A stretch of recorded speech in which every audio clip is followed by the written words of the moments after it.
Mina, what's the atmosphere like there? Do you sense some excited levels that, everyone's getting ready to see Ronaldo make his home debut? I think, well, right now I'm standing in the middle of a piazza where there is a huge advertisement, dedicated to the beauty that is Ronaldo and how brilliant he is as a footballer, listing all his achievements, and it's by Nike, and it's in the middle of the piazza. Everyone's coming here to take pictures of it. Everyone's walking around with a Cristiano Ronaldo t-shirt. But what really struck me are the number of tourists that have come and traveled long distances to see him play. There are so many Americans here that we've spoken to, and the restaurant was full of them, all excited, all ready with all their technical gear and all their cameras. People have come in from Spain, from Madrid, to watch the greatest player, as they like to dub him. So it's very exciting to see him finally grace Turin and finally make his home debut. Well, we know that Massimiliano Allegri also had a presser today. What were some of the biggest takeaways that you got from that presser? What did he have to say that was of note? Well, it's interesting because you said this is not going to be an easy match, and you brought it up. This isn't Chievo Verona. And Allegri was really keen to point out that this is going to be a tough match because we know Simone Inzaghi knows how to play against Juventus. We saw them beat Juve in their stadium last year. Obviously, at the time, it was 2-1. Ciro Immobile doing some spectacular stuff. They also lifted the Supercoppa and defeated Juventus then. So what Allegri is so keen to point out is that this isn't going to be an easy match. No one's going to hand us anything just because we have the best player and a really good squad. More importantly, he was asked over and over again, how do we get the best out of Ronaldo? And really, what's the formation that you're going to play? Because as we saw against Verona, maybe he was a little bit better when he was wide left. And he said, it really doesn't matter what I decide to do, whether it's 2 midfielders or 3, whether I go with a 4-2-3-1 or a 4-3-3. What matters is the fluidity and the chemistry. And the more that Ronaldo plays with his teammates, the more that we'll see the best of him, the very best of him, and see him score goals. But all I care about right now is just getting through this first hurdle. And then when we start playing a game every 3 days, then hopefully we'll gel together and you'll see the best version of us. So that's one thing. More importantly, he also discussed Bonucci and what he thinks there's going to be, because that's another home debut as well for the prodigal son who's going to come back, and whether or not there's going to be booze there. All right, with that said, also, how do you expect them to line up then for that game against Lazio? Well, this is what's really interesting. I think that based on what happened against Chievo Verona, they should probably go for a 4-3-3 to add more balance. But I think that for the moment that Allegri will start with a 4-2-3-1, starting with Dybala just behind Ronaldo and Douglas Costa and Juan Cuadrado out wide. I would say that it would be probably Pjanic and Khedira in the middle of the park and Bonucci, Chiellini in the middle as well, with Sandro and Cancelo as the fullbacks. But honestly, there is a chance where Blaise Matuidi will come in and sort of just to shore up that midfield, offer a little bit of energy, and then perhaps that will mean the change in formation with Mandzukic always coming in to make it a 4-3-3. Napoli against AC Milan. Here are the odds. Now you can see that Napoli are favorites at 8-13, draw 3-1, and AC Milan to win 9-2. No surprise, because AC Milan definitely have had their issues in the past. But Mina, there is a lot to talk about in this game. But let's start off with Carlo Ancelotti, who will be facing, I want to say, his beloved AC Milan, a team that he says became like a family to him. So what would the atmosphere be like for him? What kind of reception will he get? Oh, it's going to be fantastic. We all know how successful he was, both as a player winning the European Cup, as well as obviously as a coach, having left the side in 2009. They've really never recovered from him leaving. They did well, obviously, under Allegri, but after that, it's been very tough for Milan. He was obviously a hugely successful player and coach for them. He is beloved by all. And what's really surprising at the moment is how many people are not so sure, despite his successes with Milan, despite his successes in the Peninsula and in Serie A. A lot of people are doubting his ability to keep Napoli in a top 4 position, and that's what strikes me as very odd. Oh, that is interesting indeed. But, well, somebody else that we're expecting, we're not sure what to expect for their reception, is Gonzalo Higuain, who will be facing Napoli just now in a Milan shirt. So what kind of a reception are you expecting for him? Yeah, that's going to be an interesting one because everyone thought that perhaps things will cool down now that he's left Juventus, sort of the hated rival that managed to topple over Napoli.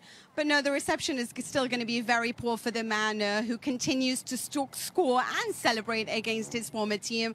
I think that they understand, well, they don't actually understand that it's a professional decision. He's still very much hated.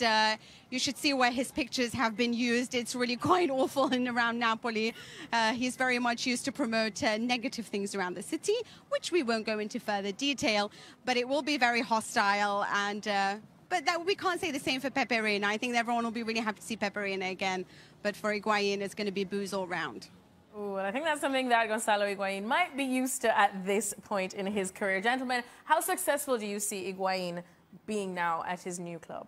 I think Higuain continues to show that he's an incredible goal scorer, and that doesn't change.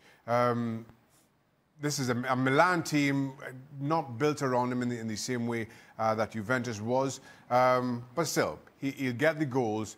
I'm right now on the fence as to whether it'll be enough to see AC Milan back in the top four. Do you think it's enough? I'm on the fence. Shaka, come off of the fence for a change. You're always on the fence. Don't do the fence here. No, I'm on the fence. Give me another couple of weeks. This is why we pay Shaka the big bucks. Stevie, what about you? I'm not sitting on any fence. I'm going to say that Milan will not get in the top four.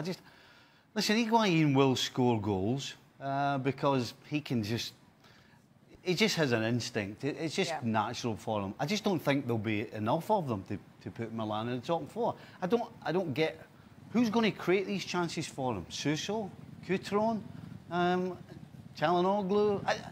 As an attacking force, I don't see them creating a lot of chances for Higuain to make a huge difference. So it's going to be a tough old season for him, and it's going to be a strange one because he's not used to playing in teams that don't create. And this is going to be a huge challenge for him, not to get frustrated.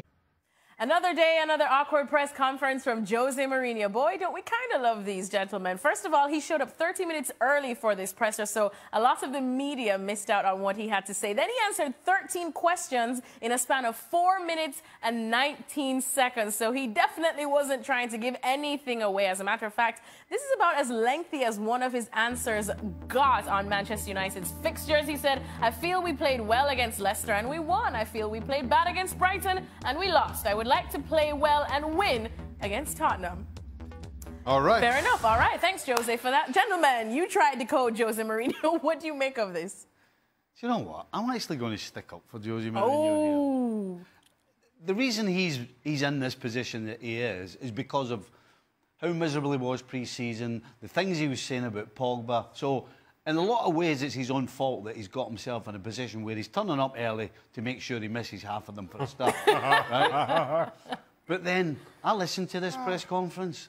The journalists were throwing booby traps all over the place, throwing in Pogba's name, trying to get something about that.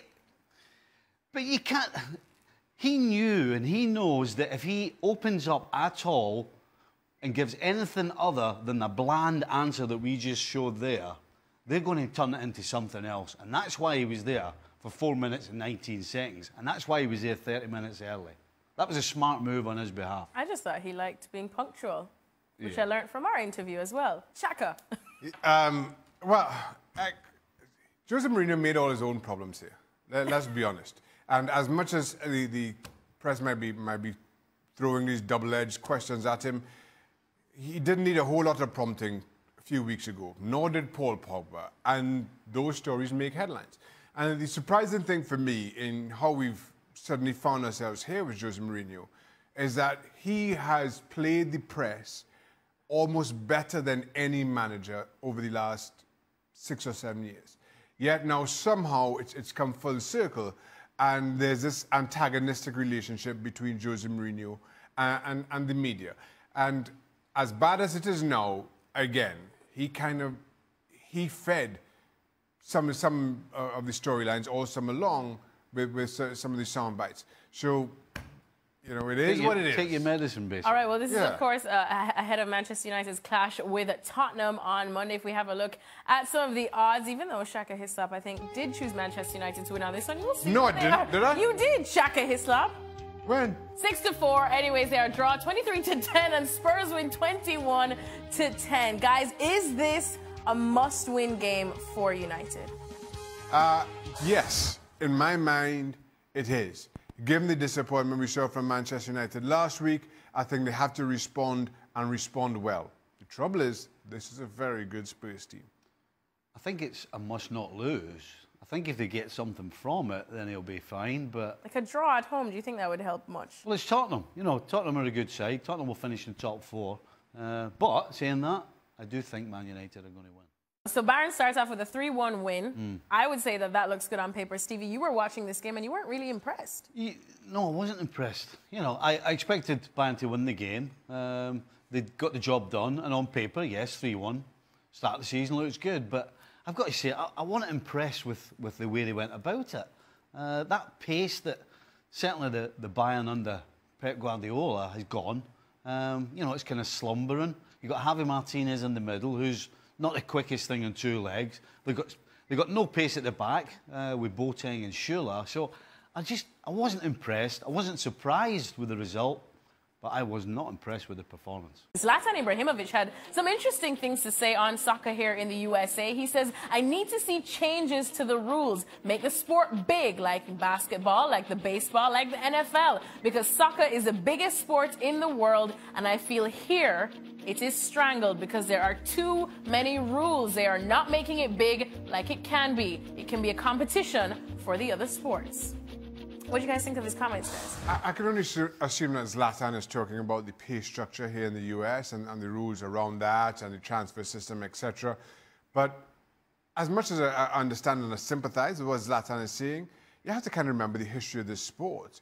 And it's the failure of the NASL back in the 70s and the early 80s, and why Major League Soccer took a more cautious approach and continues to take a cautious approach. Let's keep in mind as well that as a sport, it does not generate the kind of TV audiences and thus TV revenues that the other sports that he mentions does. So you're asking a lot for a league that is still not standing on its own feet to all of a sudden kind of blow up the transfer and wage structure rules. I think that's flirting with a danger that we saw 20 years ago. Stevie, what about you? What do you think? Do you think the rules are strangling the football scene here? Not Is that at how all. you feel? No. I feel like it's been booming more. Not at all, absolutely. Listen, I coached in this league for 10 years, and I can assure you, there was a million of the rules that I could never get my head around either. So, if you look at where MLS is today, from when I started, MLS have done a fantastic job. You know, he's thrown in all these other sports. They've all got salary caps. MLS has a salary cap. But I'll tell you what, MLS is smart enough that although they may have a salary cap, they find ways of being able to make a big splash with a Zlatan or a Rooney. So they don't stop teams who want to bring in big-name players and spend a lot of money. They find a way of making that happen. So, no, I don't think the rules strangle them at all. MLS has done a great job. I think what you've seen over recent years, and can maybe throw the perception off, is teams like Atlanta and their crowds, those are, as much as they're new to the sport, that kind of crowd, that kind of fan base is where most teams are going towards. They aren't there yet. And you can't just kind of throw down rules assuming that everybody right now can be Atlanta. And that's the only thing that's stopping a New England Revolution from being an Atlanta. Ooh. If you get rid of all the rules, right, the same thing's going to happen. Yeah. Some teams will be able to spend more money than others. All the league has done with the rules is made sure that they're going to reward the teams that want to spend more money. That's what they're doing. What's wrong with that? The league survives. And actually, if you look at all the leagues around the world, that's exactly what they do. Teams that spend the most money get the best teams and the best players. So, not any different. Well, it's that time of the week where we get to look back at all of the very best bits of working with this amazing crew that we have here in Best of the Week. See how your job is so much easier than mine? Was because you're reading? I've got to read. Oh, help! I've got to read. Only because you can't read, Shaka. Oh, That's not a good start at all. It was a good picture you got there, Robbo. It's definitely a filter used there. Shaka looks out of breath at his picture. Yeah, that was pre-marriage, pre-kids. Let's see if we can get through a segment without Ali mentioning once again that he's in the Manchester City documentary. Hasn't stopped, has he, Shaq? All day, banging on about it. Yeah, episode 4, just hang in there. There we go. I was just thinking, right? Okay. Here we go. All right. No. Here we go. Get comfortable. I think most people, with an ounce of common sense, would put their money on Salah over Firmino and Mane. So not Shaka then. Probably not. I'm out to this extra time. I have nothing to say ever again. How's your hairline, Sid? You've got quite fine hair, don't you? Oh, it's awful. Gab, your hair needs a cut, mate. Look at it. It's flowing. I might get one of those hats, one of those Scottish hats with the ginger hair at either side. That'd be quite good. I'm not bending my head down at that. Oh, what you got going on back There's there, something Shaq? back there going on. The camera will never know. Sparse. Hold on, which one of the two was talking nonsense? Let's ask Gab. Whichever one that Gab disagrees with Okay, is that's talking fair enough. nonsense. I would kind of lean towards Stevie's side here. Oh, yeah! Who asked Gab anyway? I'm making Was an embarrassment. on record. Complete I'm making no, catastrophic. I'm making no apologies for my top 10 goals, and for him to chip in with top 3 goals, that's an assignment, isn't it? Can you guys try the Dele Alli celebration? Can you do this, Shaq? No, it's impossible to do, isn't it? Shaq's done it. You must be able to twist your fingers. Which You're a camera goalkeeper, is it? aren't you? There you go, have some My fingers don't twist that way. No, mine don't do that either. No, I can't do that. Gab, can you do it? Not picking your ears. Have you got Atleti first, Real Madrid second, Barcelona third? No, it's hard to imagine Barcelona. Thing is, it's hard to imagine. Oh, I don't know, do I? Everybody, you win a title. You win a title. That is a brilliant picture. That is geography teacher Who is about to retire.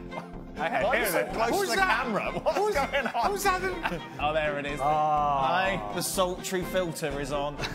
Anybody can do that. No, that's not it, Stevie. That's it. It's exactly not it. Stevie. Is it which No, finger is why it? have you got 3 Maras? But now Dele Alli's come out with a 2.0 version. stop it. That's kind of it, don't? Yeah, but you're very ambidextrous, aren't you? I mean, I don't know if Maras quite knows what ambidextrous means. I was pretty straightforward. I was like that.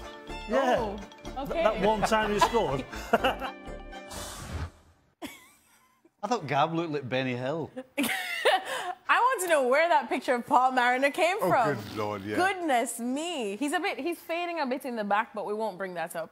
Come on, Shaka. What do you mean you won't? Shaka, do the You new just Dele brought it Alli. up. Shaka, do the new Dele Alli. nah, Just nah. give us Give a it a try. try. No, I know. Shaka, come on. All right, he's failed.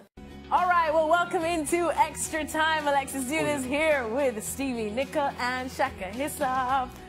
I just felt like doing it with You a going out shimmy. tonight? You going out straight from here? No, do you know? Friday night. I am nasal. Friday night. I am Wonder trying whether not they're to get a happy. cold. I'm What? going straight to my bed tonight. And we're going to watch El Tráfico. Yeah, I believe you. Shaka, anyways, shall we get some questions? You have the Hey. questions. I know, so I'm just asking if you're ready. I can't ask. Go down, get yourself down the I-84 towards Hartford and you can see some old traffic over there. Plenty, this time of night. We can see some El Tráfico here. Stevie's got jokes. He's here all week. All right, let's get this question in from Cranberry Juice. All right. It really is cranberry Yes, juice. And I cranberry. happen to love cranberry juice, just letting you know that. Would Max Allegri's job come into question if Juventus failed to win the Champions League? No. No. Listen, if they Resounding no. if they don't go through the qualifying stages to the knockout rounds, then there might be a few questions asked. But not if he doesn't win it. He's brought in Cristiano Ronaldo for that sole purpose. This is what they need now. This league is, you know, they could do that Allegedly. with their eyes closed. This is it now. You've brought in one of the top players in the world to win this one tournament. So if they get to the final and lose, they should get the sack. I mean, probably. Apparently, there's your Thank answer. God I'm not Well, the there you go. boss. There's your There you go, answer. cranberry juice. There's your answer. No pressure. No pressure. No pressure. No No, pressure. Alexis is a tough cookie today. Very tough cookie. Here we go. Let's go to Ebra. Ebra. Not Ibra, Ebra. I hope I'm pronouncing that right. What can Jose do to regain the support of the fans and the players, or is it a little too late? Is he no longer the special one? You're a United fan. Yeah. You answer that I question. have Yes. no problem with Jose. What? You have no problem So with you're Jose. quite happy with... You're quite happy right now. What's good. going on? The man said in his conference today that he has no problems with anyone. He's Gucci. That wasn't the question. We're asking if you have any problems with Jose. Shaka, I'd rather not get emotional on extra time today, okay? Oh, throwing the old greeting card in, eh? I just don't want to talk Throwing about in the old crying card, eh? Do you think he's a little too late? Is it Oh, past I any think, help? well, yeah. Listen, unless they turn around and start playing like Liverpool and City.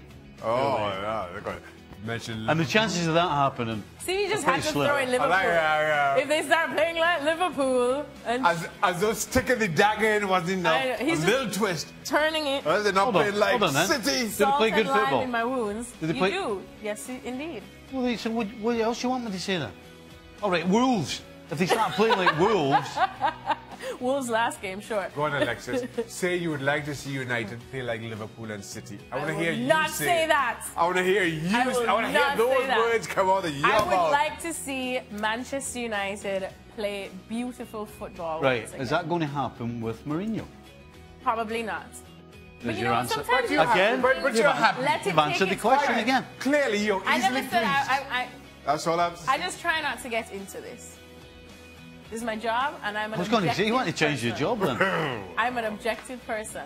Okay, then. But to answer your question, I don't think he's any longer the special one. We got there in the end.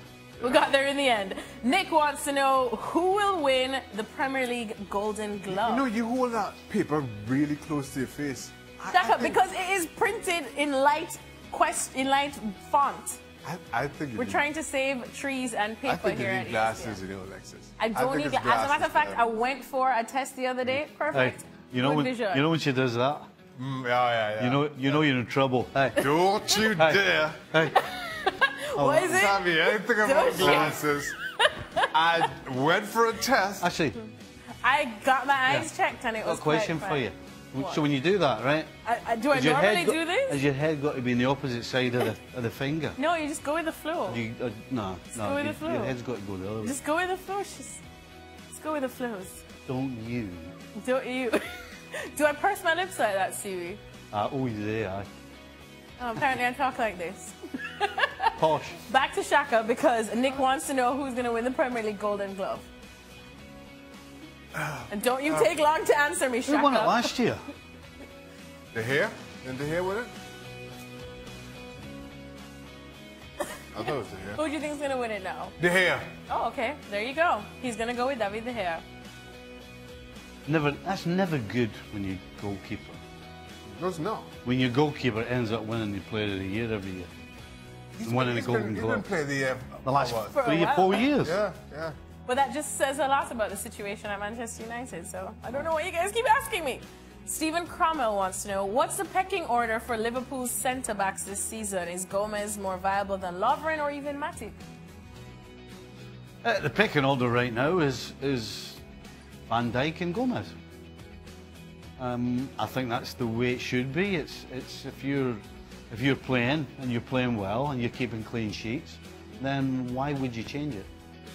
So right now things are good. So being broke don't fix it. You notice how Stevie never jokes when he's talking about Liverpool? No, you see, he goes into like serious mode. He can He tell can't jokes, even but joke. everybody else. But from the time you said Liverpool, well, It's just like, I just think the pecking order. well, you know, I think, The pecking all right, order I is, can't do a Scottish No, I was accent. Van Dijk giving and respect. Gomez. I was giving respect to Stephen Cromwell. answering no, what so he said. everybody I'm just else's saying. question don't I'm just deserve any saying. respect. In general, it doesn't matter whether it's Stephen Cromwell or anybody else, cranberry juice, whoever, jokes.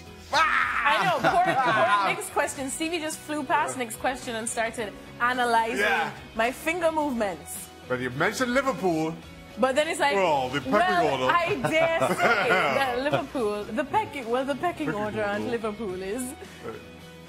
That's just a casual observation on my part. Thank you for that casual observation. On my You're part. welcome. You're welcome. Look at him, he's even sitting up like a good boy just because we're talking about Liverpool. No, I'm a good boy. The pecking order. You're not a good boy if you've seen this enough to know that when a woman does this, you're in trouble. Oh, I know the signs. Oh, okay, on that note. My missus. Shaka, To you be don't know fair, what this is. to be fair, Shut. you only need to see it once. Got a You- question. Your missus got the stare. Oh, yeah. Aye. Oh, aye. What's the stare? Yeah. Oh, Look I at can't do it. I just, whenever you No. say it, you know to keep it the road. My kids laugh a bit. I tried to give them the old, like, you can't even do it right. But You Mommy can't does do it. it. Yeah. Mummy Bear does it right. Yeah, I'm like, never mind. I'll just go upstairs. I'll just go upstairs. Have you got one? Have I got a look of death? Oh, aye. I You don't must know. have. I don't get mad at people. No? I'm a very pleasant person. Like you when you talk about Liverpool. All right. On that note, we're going to continue to be pleasant off camera now. I thought you were going to watch the traffic. I am going to watch El Tráfico tonight All right. on ESPN. Make sure to catch it. Shaka will be setting his What TV time? to What record time's it. kick-off? 10. I might watch that 45. myself. Past my bedtime night. It's past my bedtime, Oh, I'm too. watching it. I'm going to bed. You got to get up early to watch some Premier League. I'll tape it then. You'll tape it. All right. In Well, bed. we'll be back tomorrow. Stevie and I will be back tomorrow on the Yep. show, right? Shaka, not so much because Shaka's... You giving Oh, me, Shaka will be. you giving me a day off Oh, or so you're what? stuck with this amazing crew Giving me- again. I was about to take that day off like you don't know. I would have been gone. Well, we'll be back. We've got lots to talk about tomorrow. Right. City After. Come on, we're going to miss the kick-off I'm of El ready. Tráfico. I'm waiting for a magical graphic to pop up to tell you to watch ESPN FC. We're available daily on ESPN. Somebody get the Plus. graphic up with you. That's what I made here. Hey. Make sure That's to what watch I made ESPN here. FC. We are available daily on ESPN Plus.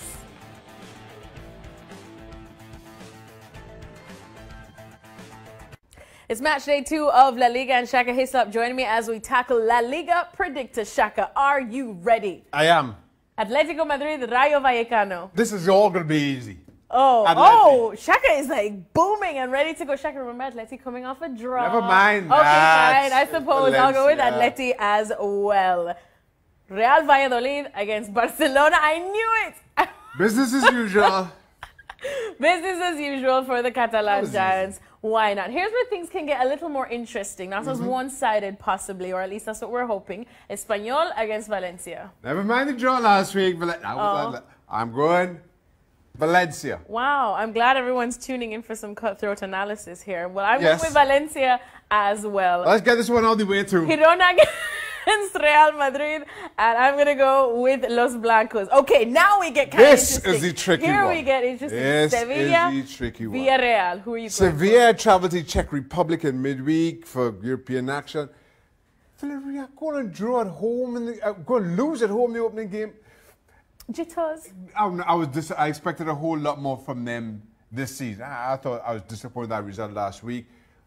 Maybe if they were better last week, I would think that the European trip would have cost Sevilla, but no. Despite that long flight to the Czech Republic, having to come back, this game is on Sunday. I still fancy Sevilla at home because You were you shocked. let me down. You know what, Shaq? I'm going to sit on the fence in this one and go for a draw. I want to go with Sevilla, but I suppose something Yeah, I guess, has to yeah, separate us yeah. since we just breezed through the other ones just like that. There you go. Those are our picks for match day 2 in La Liga. We'll see if Shaka Hislop makes any sense once the results do indeed come out. You can track everything here at ESPN FC. Shaka Hislop joining me as we tackle another edition of Transfer Rata. This one needs absolutely no introduction, Shaka, because we have spoken about it at length. Kylian Mbappe to Real Madrid, hit or miss? I think it makes sense. It'll be a hit. I think we'll be still talking about it next year at this time. So I'll put it down for a miss until then. Until it happens. Rabiot to AC Milan. This makes a lot of sense. Rabiot out of contract, saying he doesn't want to renew. A renewed-looking AC Milan. I think it's a good fit. Okay, well, speaking of fits, what about Milinkovic-Savic to Juventus? I think Lazio will be pushing near the top 4. I don't see this happening until they secure Champions League football at the very least. Again, another one we'll be talking about this time next year. Here's another one. Anthony Martial. We have been speaking about this at length because we know his situation at Manchester United. Would a move to Sevilla on loan be a hit for him or a miss? Martial surplus to Jose's requirements at the very least. But the trouble is, with the English transfer window already being closed, it's not going to happen now. So I put this down as a miss. I just don't think any English club does any business now, at least until January. We've also been talking about Danny Rose leaving Spurs. With PSG be a hit or miss for him? Yeah, as much as I was just said, no English club doing business till January. This is the exception. I think Rose, given some of his outbursts of last season, I think Spurs would be happy to let him go. Linked with Manchester United, Spurs probably wouldn't want to do business with a rival. I can see Daniel Levy wavering on that one. If PSG can get the price down, makes a whole lot of sense for both clubs and player. All right, thanks so much, Shaka Hislop. 2 hits and 3 misses. We will see if any of these do indeed happen, as Shaka says they do, or don't, right here at ESPN FC. A lot is being made of Arsenal's newest addition, his summer signing that Unai Emery picked up from Bayer Leverkusen, Bernd Leno, and his pushing Petr Cech probably from his regular position as a top goalkeeper there at the Emirates. Shaka Hislop is here with me because you know we got to bring Shaka in whenever we have any goalkeeper talk, Shaka. So just your preference, and if we could just compare the two, what are we getting with both? We already know that we are definitely getting the experience from Petr Cech, but is that enough to have him keep his spot as the #1? Yeah, well, my preference would be for Petr Cech, but I'm desperately biased here, and I'm not sure that that counts, and I don't think that comes into reckoning for Unai Emery. But in all honesty, and as much as you understand the calls for Bernd Leno, given how good he is with his feet, he's still untested in the Premier League, and as many changes as Arsenal are going through right now, both in terms of personnel and in terms of style, there is an argument to be made that you do need some continuity, and you get that in Petr Cech. Now, you may not get the goalkeeper that he once was, but you do get somebody who knows the league, who's composed, who's experienced, who, despite the peaks and troughs of Arsenal trying to find their feet in this new style, won't be flustered, won't be put off his game, and will be as solid and as reliable as possible. And then maybe the time comes where Bernd Leno is introduced once Arsenal do settle a little bit. So you can understand both sides of the same coin. Now, when you're talking about Unai Emery's style of wanting to play from the back, if you could put your love for Petr Cech aside and try and get into the headspace of Unai Emery, who would your choice be? Who would be better suited for that kind of play? Better suited, without question, Bernd Leno. But I think we have a little way to go for that just yet. And why I understand why he stuck with Petr Cech, at least for now, is that while they try to find that happy medium, while they try to settle on that style, there will be ups and there will be downs, and many are pointing to the first 2 games, I think unfairly, as downs. Manchester City will do a lot. Exactly, will do a lot worse to many teams in the Premier League this season and what we saw in the opening day of this campaign. And then the Chelsea game was an odd one. Both teams, new managers, new styles. Chelsea jump out to 2-0, it comes back to 2-2, and then Chelsea get to win it later on. And I don't feel those 2 games are at all reflective of what you to expect from Arsenal, and indeed where they finish. And now get those 3 games out of the table, as it were. Arsenal now have West Ham, who've started very poorly, Cardiff, who are many favourites to go down, and they're at home to Newcastle, who, if Newcastle of last season is anything to go by, will not be pressing high up the park. So there is an opportunity here, at least in the next 3 games, if not all the way till the end of October. They face Liverpool early in November, to find their rhythm, to find their style, to get used to what Unai Emery is asking for before they settle on who's their long-term goalkeeper. And in finding that long-term goalkeeper and just waiting a little bit, you saw Andre Villas-Boas do exactly the same for Spurs back in 2012 when Hugo Lloris came in and Brad Friedel kept hold of the shirt while they figured things out, and I don't think anybody questions whether that was the right thing to do. And I think, in fact, that